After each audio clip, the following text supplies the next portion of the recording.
Hello and welcome to episode 7. I can't believe it's already 7 episodes in.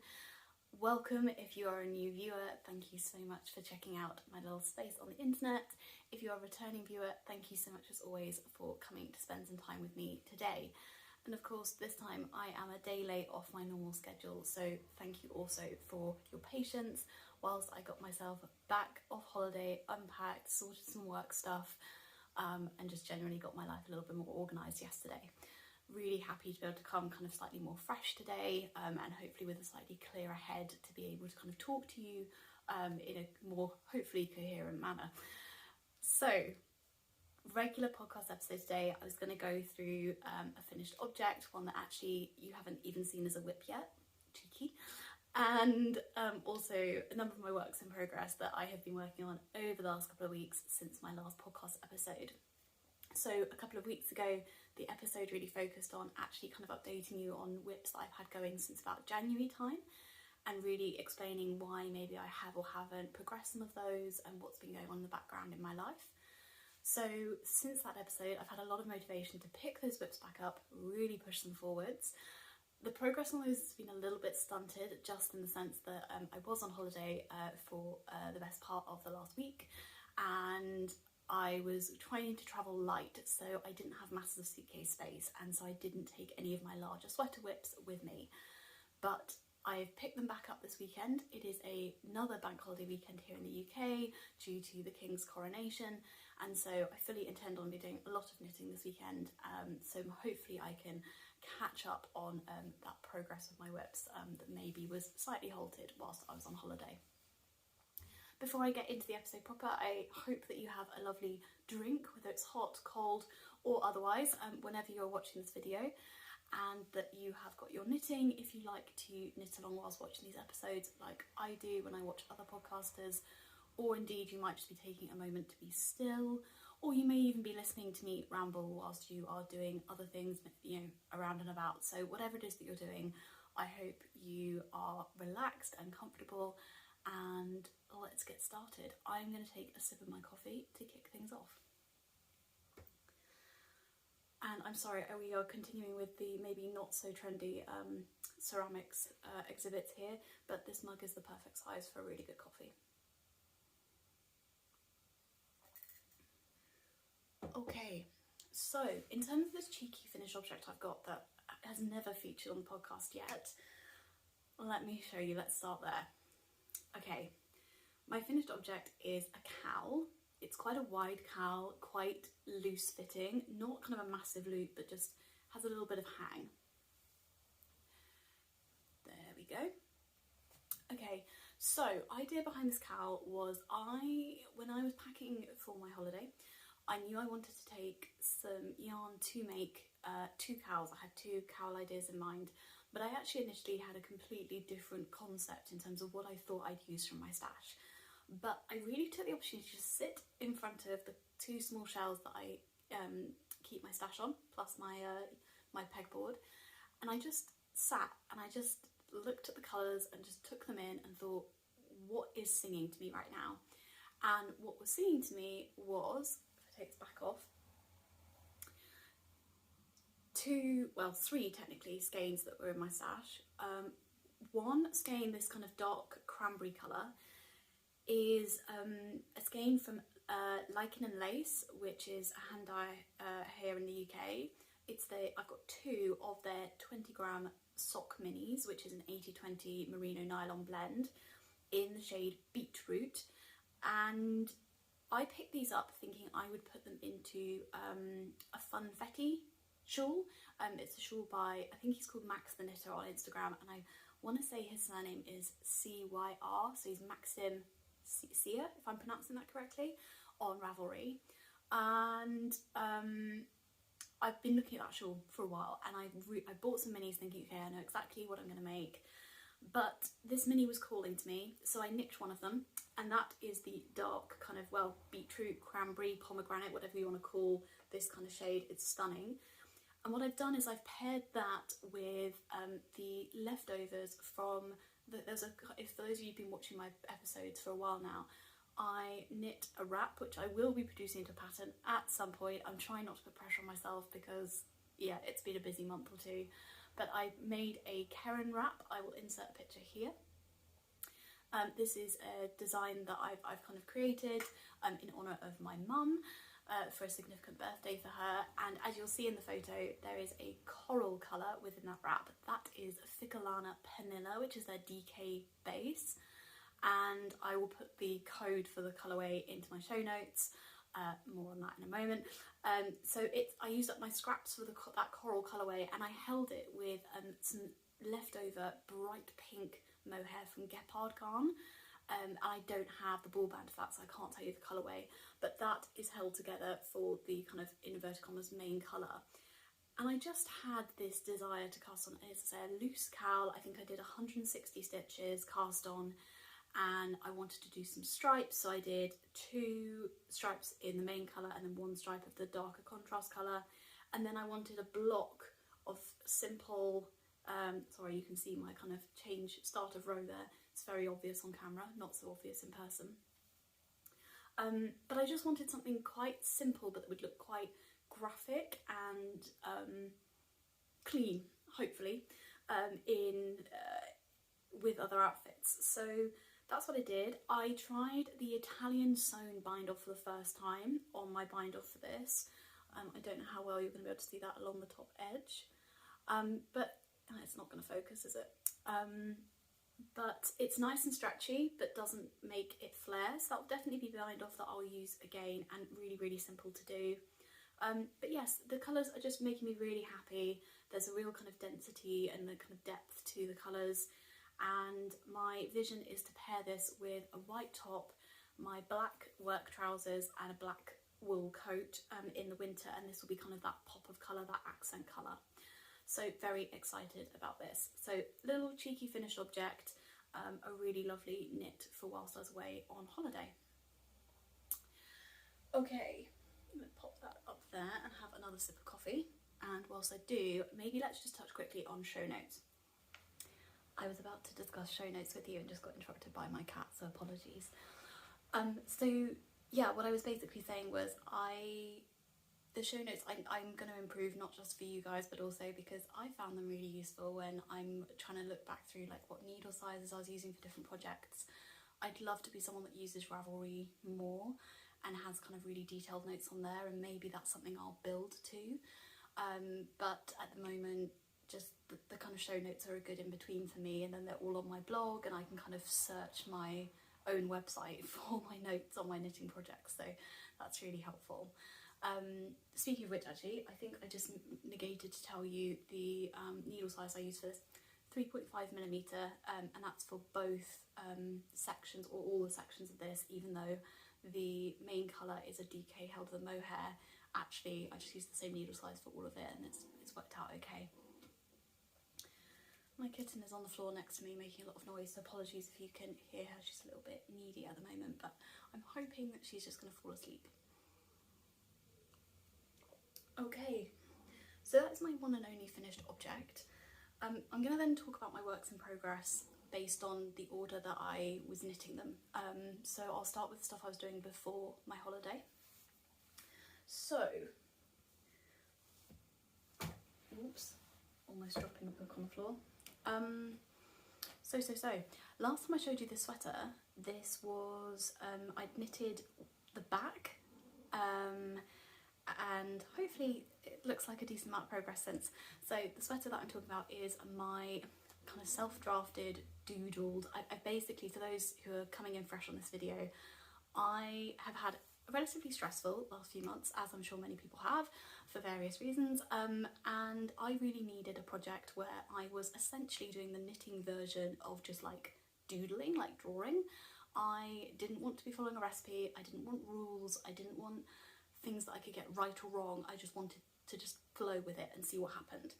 So I cast this on 4mm needles. I cast on below the rib here, and then I just made up the colour work. I made up the increases. I didn't follow a pattern, and I just kept kind of holding it up to myself, just going with the flow and just kind of loosely figuring out if it would work. So the top section is a kind of colourwork yoke style construction. I've then done a number of raglan increases just here, just like maybe 2 or 3 on each side. I then knit the front and the back separately, straight, and then I have now joined them back in the round. Before joining in the round, I did a few raglan increases. I want to say 5 on each side. You can just see here. Before joining in the round, and then under the arms I've cast on 5 stitches, and I'm doing a kind of faux seam down the side. You can just about see it there. And the idea with that faux seam is that will then run down the sides to about my waist, and then I'm going to cast off just those like 3 stitches on the faux seam, and then I'm going to do a split long ribbed split hem on both sides is the idea. The sleeves will then be picked up, and they'll kind of be, it's going to be a kind of very hybrid sleeve construction, in the sense that obviously you've got the shaping from the yoke, you've then got this straight section, and then this curve under the arms. So I'm going to have to play with whether or not I need to do short rows to kind of make that sleeve cap and shoulder work, or whether it will kind of flow at the right angle based on what I've already done. That is TBC. But then I will knit some fairly like loose sleeves with just a slight taper, and then I'm going to do a really long ribbed cuff. Finally, I'm going to go back into this. So I knit this collar on, I went back in and picked up for the collar, and then I've knit it in 1 by 1 rib. I'm going to undo my cast off and then continue to knit it so that it's then double height, and I'm going to fold it over, because when I did try this on just before I went on holiday, the collar, I wanted it to sit wide of my neck on both sides, but I didn't want, I want it to kind of match the kind of substance and thickness of the rest of the sweater, and at the moment the only word I can really use is it looks a bit like flimsy. So I think doing a double folded will really start to like balance out the different components of the sweater. So yeah, that's where we're up to. For those who haven't seen the project before, I cast this on 4mm needles for the colourwork yoke. I then switched down to 3.5s when I stopped working in colourwork. The yarn is Sadness Garn Tresco in their like kind of dark grey colourway, and Sadness Garn Tresco is a 80/20 base. Honestly, it's probably the most rustic 80/20 I've ever felt. It feels like it's pure wool, but it's got that durability of the nylon in it. I picked it up when I was in Copenhagen. It was on sale for the equivalent of like £2 British per ball, per 50-gram ball. So yeah, this is going to be a very cost-effective sweater, I think, when it's done. And what else? Oh, the contrast colour is Rico Designs Luxury Alpaca Sock in the light grey colourway, and it's got like a slight haze, like a halo to it, which is gorgeous, and really soft. And I like that both greys are very like cool toned. That's definitely a gap in my wardrobe that I'd like to fill out. So this is this whip. As I say, since the last time I showed it, I've knit the front. I have then joined the 2 sides and working the round for probably about 1.5 inches, so some good progress there.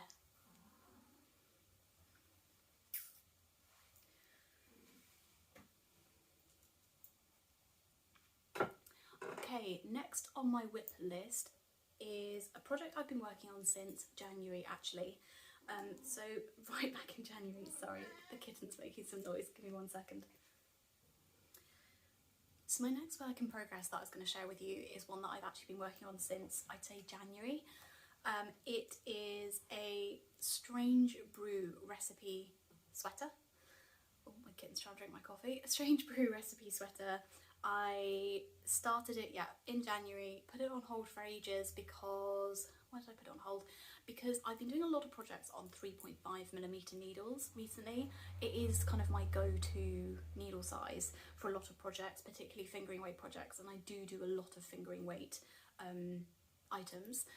And I think I just needed, I have got a set of interchangeable Chargu needles and I've got a number of cords for them, but I've only got 1 or 2 at kind of a sweater circumference length, and I've been worked really hard not to buy more needles because I just know that I've already got so many whips, they will just go out of control.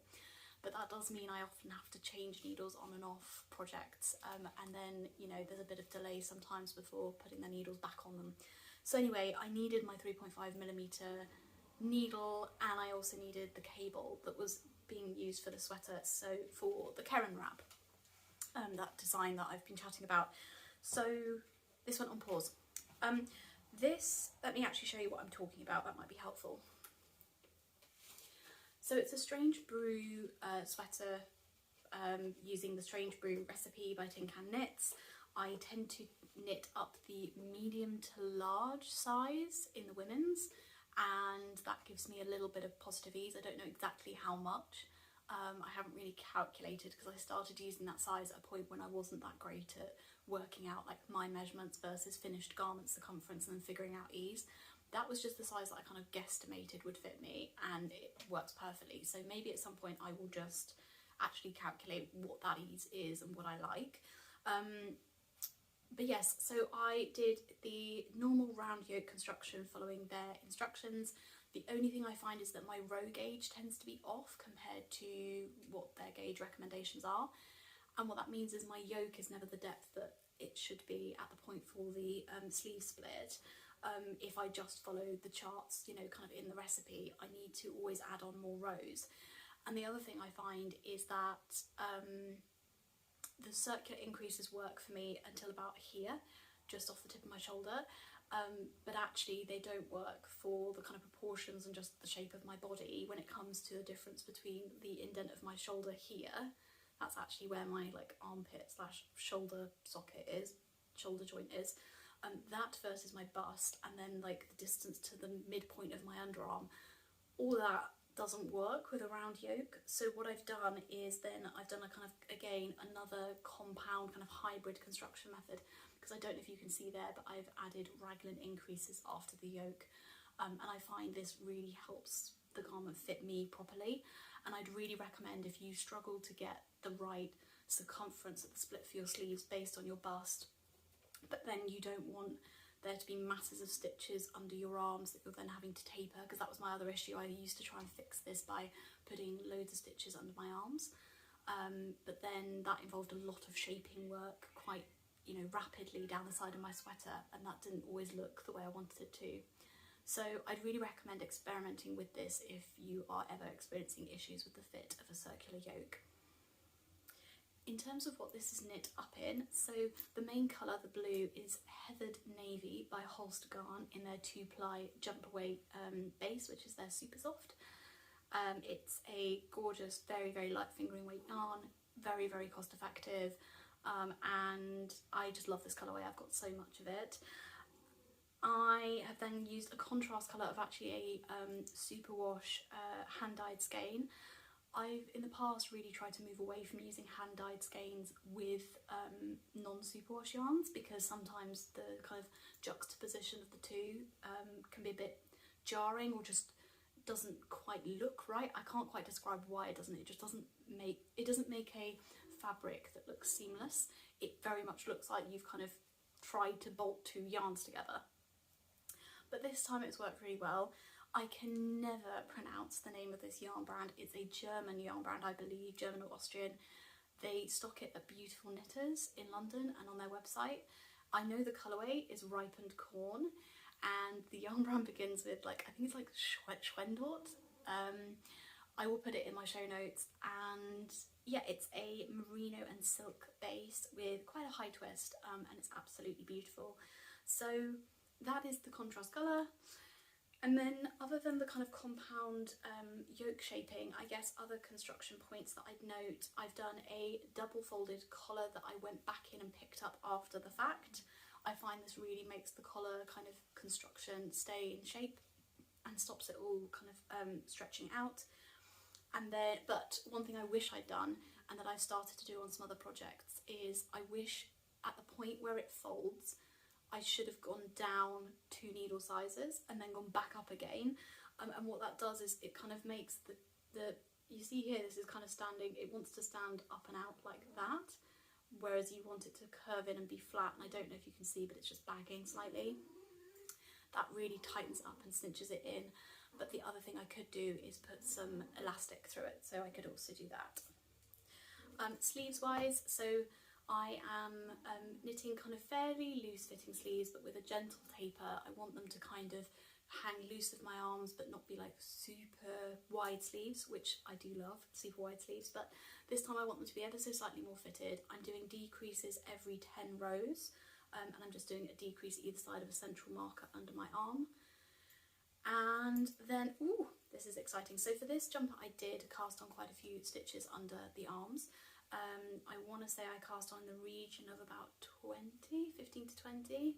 There we go, between my two fingers there is all the stitches I cast on. What I've then done is I used to put markers at the beginning and end of those stitches that I cast on under the arms, and then I used to decrease. I used to do decreases within the first 3 stitches within those markers, if I'm making sense. So I'd knit 1, knit 2 together, knit 3 stitches before the next marker, knit 2 together, knit 1, and that would create quite an obvious V, like a gusset, which I do like and can look quite good, particularly if you mirror it on the underside of the arm. But what I'm experimenting with this one is, instead I've put my markers, I've still put those outer 2 markers, but I've also put a marker right in the middle, and instead I'm doing my decreases within the 3 stitches either side of that central marker until I'm at a point where all the markers have come together, and then I remove them. And that is so far looking really nice. I like it a lot. So I don't know how well this is going to show up on camera, and I really don't want to drop all my yarn on the floor, but hopefully you can kind of see the tapering going down the middle there, and if not I can try and take a photo and insert it if I can. But yeah, really happy. And then I knit about, should we call that 6 to 8 inches, give or take? 6 to 8 inches down the side of the body. And then what I did was I used short rows to actually make a curved hem on this sweater. So I'm holding here the side seam, as it were, and I'm trying to hold that like, you know, flat, and then you can now see the curve that I've made with short rows. This will be more apparent when blocking, it's quite hard to show on camera, but I hope to have quite a nicely curved hem both back and front. So the idea for this will be that it's almost like a kind of cropped long sleeve t-shirt vibe is what I'm going for. Fingers crossed, guys, let's see how this goes. But yes, I'm charging through the first sleeve. I hope to have that done actually probably by the end of today. I'm going to bind the sleeves off with a 3-stitch I-cord, as I have done on the hem of the actual sweater, and we'll see how that looks. And then hopefully, yeah, I can get the second sleeve done over the course of the next kind of week or so, I hope. So that is this project. Right, I'm going to take a quick breather to have a sip of coffee again. Apologies if you can hear my kitten mewling in the background. I don't want to be interrupting this video by keep kind of stopping it and starting it and rejigging it, but yeah, it's hard to know how to handle her. She's absolutely fine. She was a bit unwell a few weeks ago. She is better, but she's just very, very needy at the moment, which is very sweet, and I do feel for her, but it doesn't seem to matter how many cuddles we give her or how much we talk to her and play with her. She's still being very loud about what she wants and what she needs. Another sip of coffee, and then I will talk to you about a whip that I took on holiday with me. So I took the cowl on holiday, but I also took some yarn for a second whip because I knew I'd fly through that first one. So what I took on holiday as well, using the same 3.5mm needles, was my ball of Sanasgarn Sunday fingering weight in the dusky rose colour. This is showing up pretty true to colour on camera actually. We've got some good lighting today, other than the lighting is coming in this way, so this side's a bit shaded, but hey. And I'm knitting that up with more, well, I say scrap, it's not scrap because it's a huge quantity of yarn, but leftover yarn from my Filcolana Medina top. I say Filcolana published it, it's Han Rimmond's design. It was in one of my first couple of episodes. I actually still have some edits that I need to make to it because, long story short, I was rushing to get it finished. It's got these kind of little short sleeves, and I completely messed up the pickup of the stitches on one of the sleeves, so it's bigger than the other. But hey, anyway, this was one of the contrast colours in it. I will insert the colour code into the show notes, but this is Ficalana Saga, which is their 2-ply 100% lamb's wool base, and it's beautiful. It's in this burgundy shade. So I'm holding these two as contrast. I'm using a pattern or a colourwork motif from my work.knits stitch dictionary, and my friend who I was on holiday with helped me choose the design. So I've gone for this, I've got to get better with holding this up with my left hand given where the light is today. This really cool, like slightly Art Deco motif, I think. So I have cast on 122 stitches. I've then, and that kind of accounted for a section of kind of vertical stripes.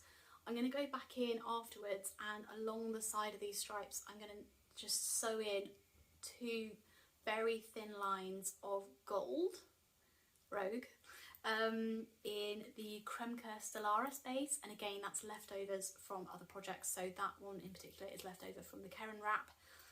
So I'm just going to insert that gold. I think it's going to really like elevate this project.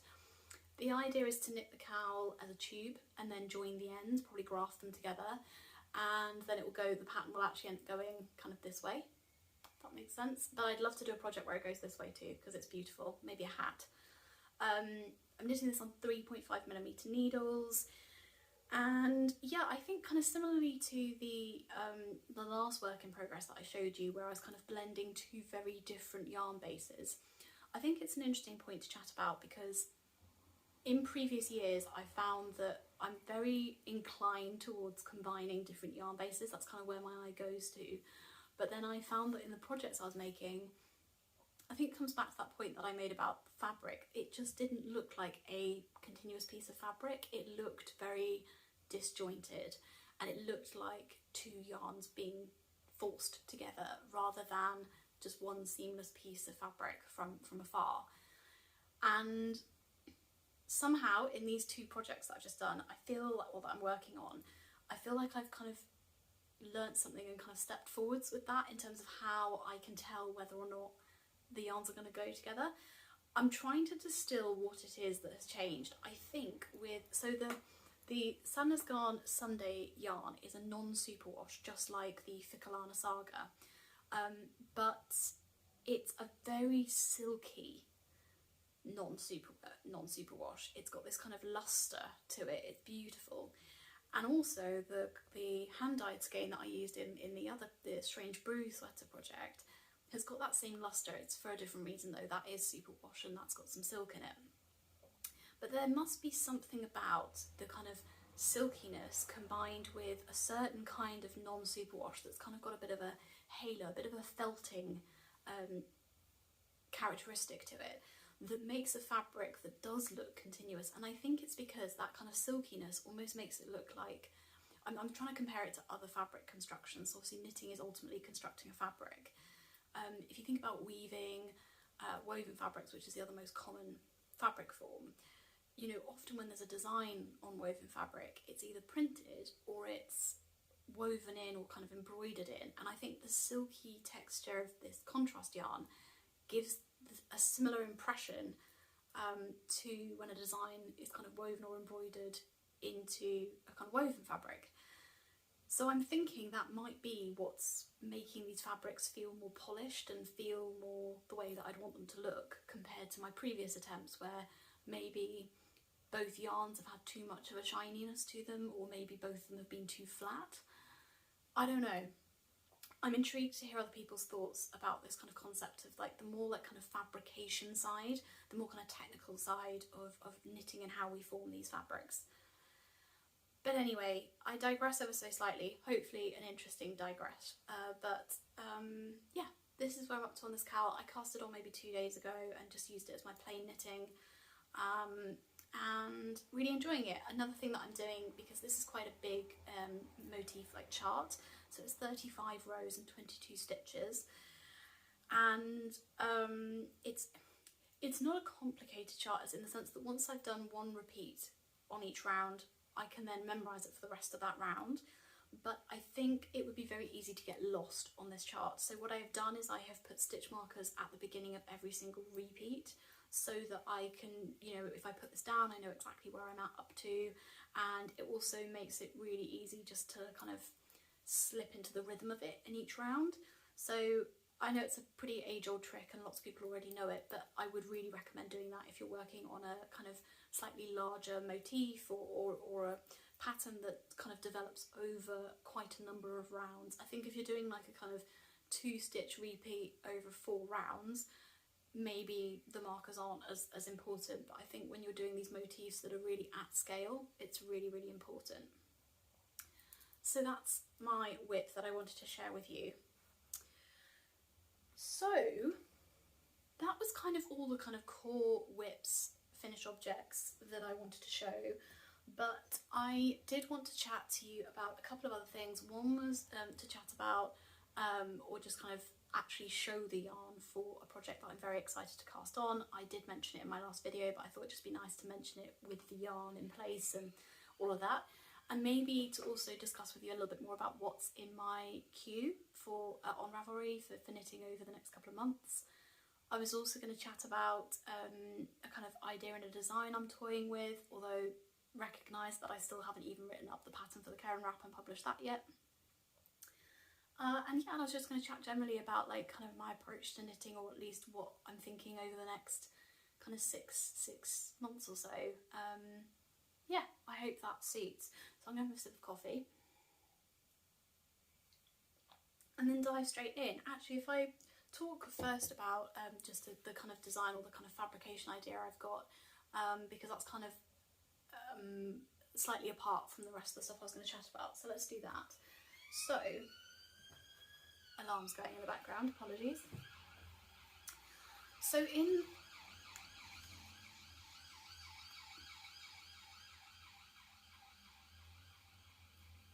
and it's gone.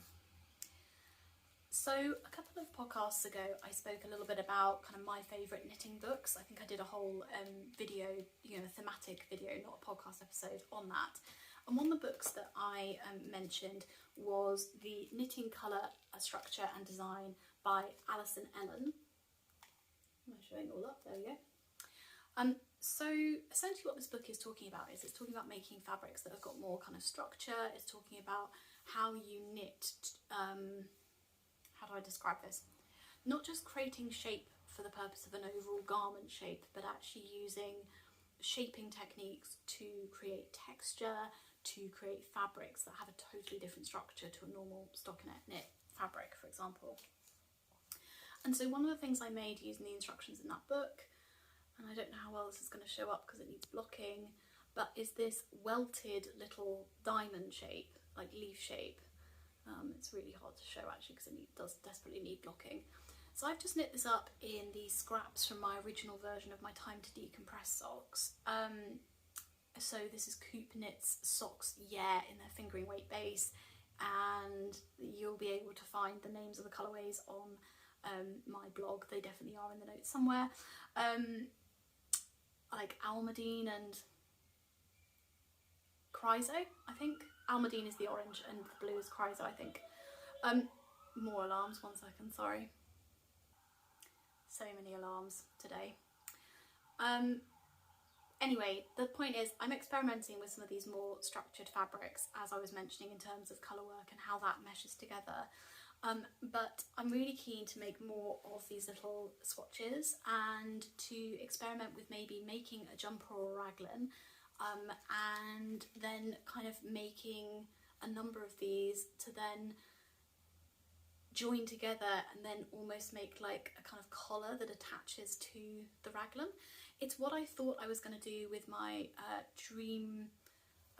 Wool Dreamers Manchalope unspun roving yarn that I'm actually knitting up into yet another work in progress that's kind of in a funny hybrid state. But that was what I was going to do. I was going to knit the raglan in the Manchalope and then just almost like embroider these on top. But I think that could be a really, really interesting idea. Eventually I'd love to get to a point where I could knit the yoke in these and kind of join as I go, and then knit the rest of the sweater off them. But I think given the kind of given the shape and the edging on these, to try and then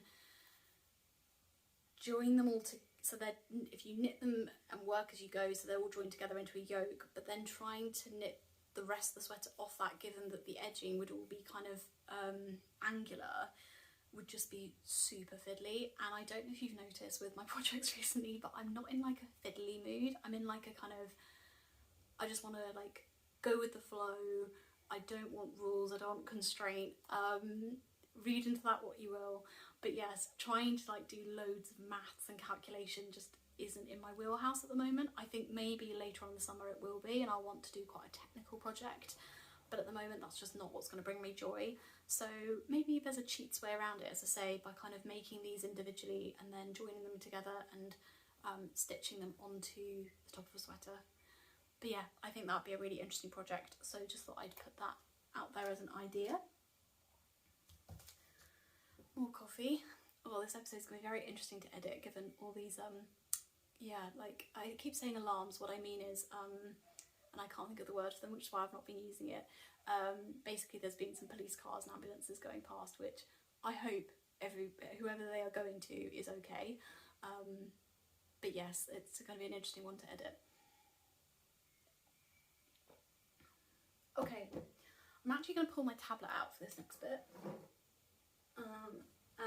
And let's get Ravelry up.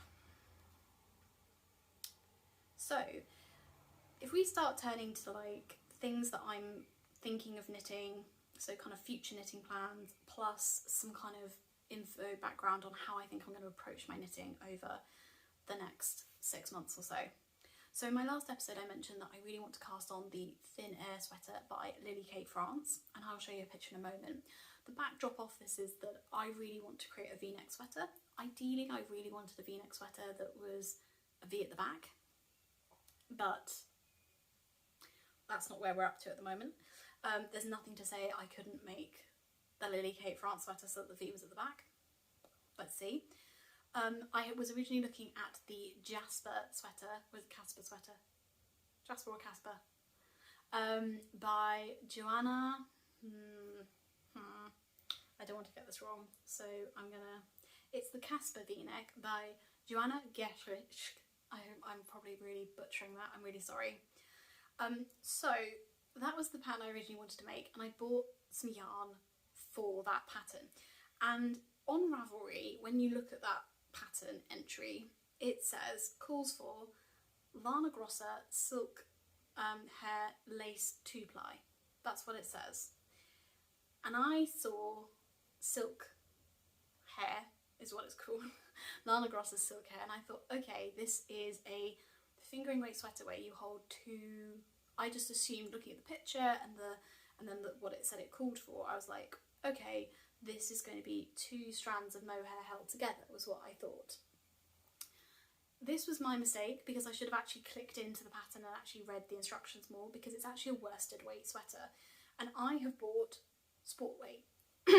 In fact, do you know the worst thing was, I evidently did click into it because I looked at the meterage, and and so I've bought the right meterage for this sweater, but I've bought sport weight. Now, I could still knit the sweater and use my sport weight and then just get some mohair to hold with it, but mohair is reasonably expensive and I just couldn't find the right one at the right price point, etc, etc. Anyway, so the Casper V-neck is a V-neck that does, the V is at the back with a straight front, but you could also wear it the other way around so that, oops, that's not actually changed the picture for you. But you could also wear it so that the V is at the front. It's kind of very versatile. So I'm hoping that Lily Kate France's design is kind of similar. That being said, Lily Kate is incredible at her tailoring and her understanding of the human body, and how she's so technical with how she crafts garments. Like, the fit on them, the grading of them is so detailed and so well thought through. So I'm kind of feeling like she will have accounted for the fact that potentially the wearer may have more volume on their front than they do on their back, given chest circumference. So it may not be so possible, but I need to have a read through the pattern. I have bought the pattern, and it might be that I could wear this in reverse. Anyway, this, the Lily Kate France pattern is at DK weight, so it was kind of more similar to what I've bought, which is some sport weight yarn. and but the meterage for her pattern is slightly higher, and that's because I'm going to show you a picture of the thin air sweater. It's got quite a lot of positive ease, so I don't know if I need that much ease, so I might knit the smallest size, and also I'll do a gauge swatch, but I'll do a gauge swatch where I can unravel the gauge swatch because I'm going to need that meterage, but I think I might be able to get away with making the smallest size, and then also because I am a relatively tight knitter, my gauge might be slightly smaller anyway, because I'm quite happy for this to be relatively fitted. So with all that taken into account, it will be one of those two patterns. As I say, I've bought the thin air sweater, so I will definitely make that at some point, if not now, then soon. And what in terms of the yarn I bought for it, that'd be helpful. So I have bought John Arbon Textiles Yarnadelic, which is their sport weight heavy 4-ply base, and I've bought 2 skeins of Ordinary Joe, there we go, and 1 skein of Wondrous Place, which is, I mean on camera it's showing just as an orange, it's actually got pink, yellow, all sorts in it, it's gorgeous. And then the Ordinary Joe is kind of like a stone colourway, but it's got like bits of blues, it's got bits of greens and purples, very, very subtle. So this is the total amount of yarn I've got to make this sweater, because I was basing it off the yardage or the meterage for the Casper v-neck. But we will make this work somehow, even if it's a kind of fusion of the two patterns. Yes, John Arbon is it's a mill actually in Devon, near to where I am based, and they focus on British yarn, British wool, you know, local manufacturing to the British Isles, which is fantastic. So I was really keen to use some of their yarn. I saw them also at Wonderwool Wales, having just purchased this yarn. I actually purchased this in Loop in London whilst I was in London shopping for some other yarn brands. But having already purchased some of their yarn, I didn't get any more at Wonderwool Wales, but I'm very excited to use it. I actually am a member of the mill. I haven't had an opportunity to go and visit it because I became a member during COVID when we were in lockdown here in the UK. And then the mill has kind of opening hours that basically correspond directly with my working hours, so it's very, very difficult to go over there unless I've got a day off. But I would love to go at some point, be very excited to. But yes, these 3 skeins are the total that I have to knit up a v-neck sweater. So I need to get some of the other sweaters off my needles. We're making good progress, but this will be the next sweater that I cast on, I think, unless I go really rogue again. So that is a kind of project that's very, very imminent. I have the yarn for it. I know what I'm doing for that one-ish. But I also need to do a bit of a go through of my Ravelry queue, because it's currently an absolute mess of all sorts of patterns, some of which I've kind of gone off a bit, or maybe I still want to knit them. Maybe I was kind of trying to find the right one and that was the closest pattern I could find, so I saved it. So I need to go through and do a general overhaul, but some patterns that I've added more recently that I know I want to knit over the next couple of months, this year, whatever you want to call it. So I've got 2 of Maxim Cyr. As I said at the beginning of the episode, I don't know if I'm pronouncing that correctly, but I've got 2 of their shawl patterns. So I've got Moon Bumps and then also the Funfetti. For those who haven't seen, Moon Bumps looks like this. It's gorgeous. And then Funfetti I will come on to in a minute. I have also, actually we'll just do Funfetti now because it's on the next page that I've just loaded up. This is Funfetti, and I've bought a number of mini skeins for that. So those are both kind of in my periphery. I then really want to do a summer top. I actually haven't really intentionally knitted some summer tops. I made a kind of summer version of the Chauncey sweater by Isabel Kramer, where I just did short sleeves and I knit it in a kind of cotton wool blend, but I have not yet knit a pattern that was kind of solely intended as a summer top, and the one that has come onto my radar is the Tip Top Tank by Emily Baldwin. It's a sport weight pattern that was published in April 2022, and there's two versions. So one version is like this, a V at the front and a V at the back, and then there's this other version that's got ties at the shoulders. So I'm thinking of making two, one of each version, and then the friend I've just gone on holiday with, this is so in their aesthetic. So I'm going to make two versions, I think, and we'll gift one to them. But that could be quite a nice, relatively quick knit, given that it's sleeveless, and I think it's DK weight. So I just need to figure out whether I've got some kind of summer appropriate yarn to knit that in. I'm thinking either kind of a wool, but a very like smooth, light wool, or maybe branch into cotton blends. I don't know yet. I've got other camisole or like kind of summer top patterns in my queue. I've got camisole number 4 by My Favourite Things. I've got the Cumulus top by Petite Knit. I've also got, let's have a look, I've also got the Home Camisole by Kadri, the Vegas top by Suzanne Muller, Me Oh My Tea by Park Williams. Lots of options. So yeah, those are some other tops on my radar. Another pattern that really caught my eye, and it was released 3 years ago now, or almost 3 years ago, which is the Recollect Cowl by Jennifer Steingass. So these kind of zigzags are knit not only in different colours, so it's colour work, but also the zigzags alternate between stockinette stitch and garter stitch, which I think is really interesting.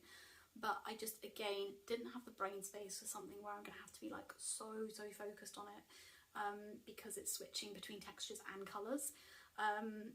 But we will get there, because I thought that was a really interesting idea.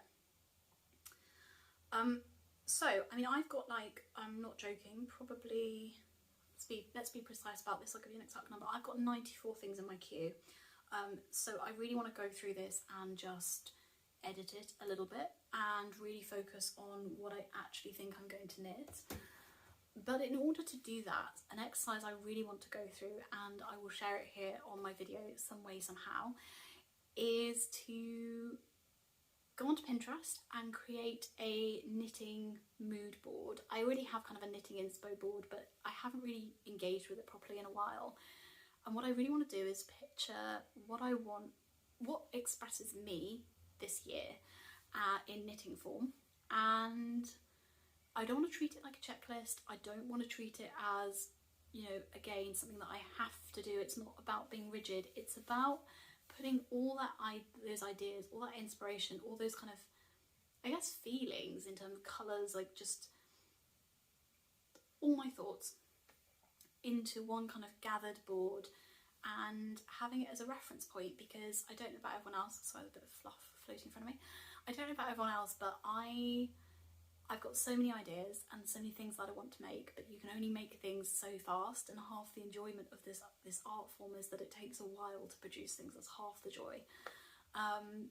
But then I think there is a, potentially for me at times, a stress in the sense that I have just got all these ideas in my head. So having them all in a nice clean queue on Ravelry, but B, kind of being able to see that vision and know that it's all coming together, and that I am making pieces that will form a real life version of that, will hopefully just ease some of that kind of creative angst. I don't know, we'll see. But that's kind of where my thinking's going. So I'm going to probably do that this weekend. I think it'll be really enjoyable, and I will try and share it on Instagram, and also here, maybe on Instagram I'll even link to the Pinterest board if people are interested in going and looking at it.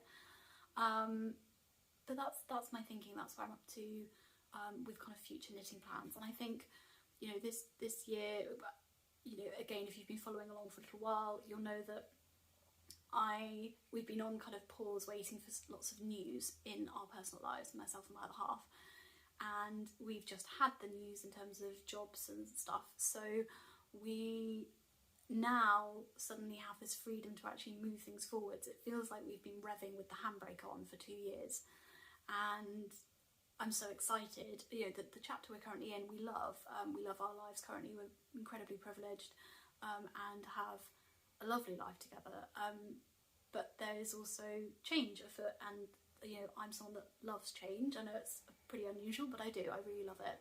I don't need it constantly, but I don't fear it. I find it very exciting, and I am so excited for what, you know, the next location is going to be for us, in terms of what our life will look like there. And so I'm really keen that I take this opportunity to also build a wardrobe ready for, you know, build a knitted wardrobe for the autumn that kind of reflects that sea of change, reflects, you know, the momentous changes that happened this year. So that's kind of, I guess, where some of this kind of sorting things and getting things planned but not planned in a rigid way has all like come from. I don't know if any of that made sense, but that is where my head is at. I will be very happy to share as much or as little of kind of the changes over the next few months as is of interest to everybody. I'm sure there will be lots of packing, there will be lots of you know, figuring out like, yeah, how to store things. We don't know exactly when we'll be moving. We don't know if it will be kind of a two-step move. We don't know, there's lots of things we don't know. But I'm sure along the way there's going to be, yeah, if you're someone that loves watching kind of videos of people organising stuff or sorting things, I'm sure there's going to be lots of opportunities for that. And I think my knitting is going to be something that's going to keep me sane and grounded amongst it all. So hopefully lots of knitting content too for you all. So that is all my kind of knitted related chat. I wasn't going to keep you all for much longer, but I was going to say that I have just, on holiday, just read a book, and I thought I'd just share that book with you in case that's of interest to people.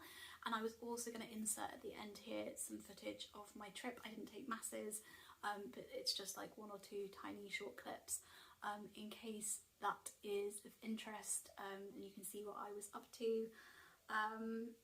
Yeah, the book. So I sometimes read and knit at the same time. It's not that common for me. I can only really do it with stockinette stitch, and only if I've got something to kind of hold my book up. And if I'm honest, it makes me slower at both, but sometimes I prefer doing that than watching TV, particularly if I've been looking at a screen all day. Reading's a nice alternative. So whilst on holiday, I took the chance to read a bit more. I used to read loads. Again, let's see what I end up showing on here in terms of the move, but I have a lot of books. I love books. As a kid, that's what I spent all my pocket money on. I used to get, you know, like £1 a week as a teenager, and I'd save that all up to buy books. So I think we must have in the region of about 300 to 400 books in the house, and I used to read obsessively before I knitted. I still love reading, but my knitting takes a priority over it at the moment. But it was really lovely on holiday, therefore, to get back to reading. And the book of choice was Lessons in Chemistry by Bonnie Garmus, and yeah, it's been very highly acclaimed, this book. I mean, the cover is just covered in quotes from, you know, prestigious magazines, etc. Mixed thoughts on it. If anyone else has read it, would be really keen to hear your thoughts. I don't want to ruin it for anyone, but I think one thing I would say is that you pretty much know 90% of the story up front, and then the rest of the story is kind of explaining that, which I'm not opposed to as a structure. It was a very kind of light, easy read. I think it's quite interesting in the sense the author is a copywriter by trade for the medical industry, so a lot of the content is, to the best of my knowledge, very like factually accurate. So I don't think it's ruining anything to say that essentially the main character is a chemist, and lots of the kind of science that is mentioned is factually correct, which I think is really interesting and nice within a fiction book, because it still manages to be really light whilst being pretty informative, actually. So I thought that was very commendable and very unusual for a fictional kind of romance book. But yeah, mixed reviews on it, but I know lots of people have been reading it. Do let me know if you've read it and your thoughts. I'm just blocking out light with my book. And I've also noticed you can see a bit of a shadow here of my tripod, so apologies, not a professional podcaster here. So that's that book. Right, Very finally then, before I insert the kind of very short montage of some of my holiday, I just thought I'd say we are still running the giveaway.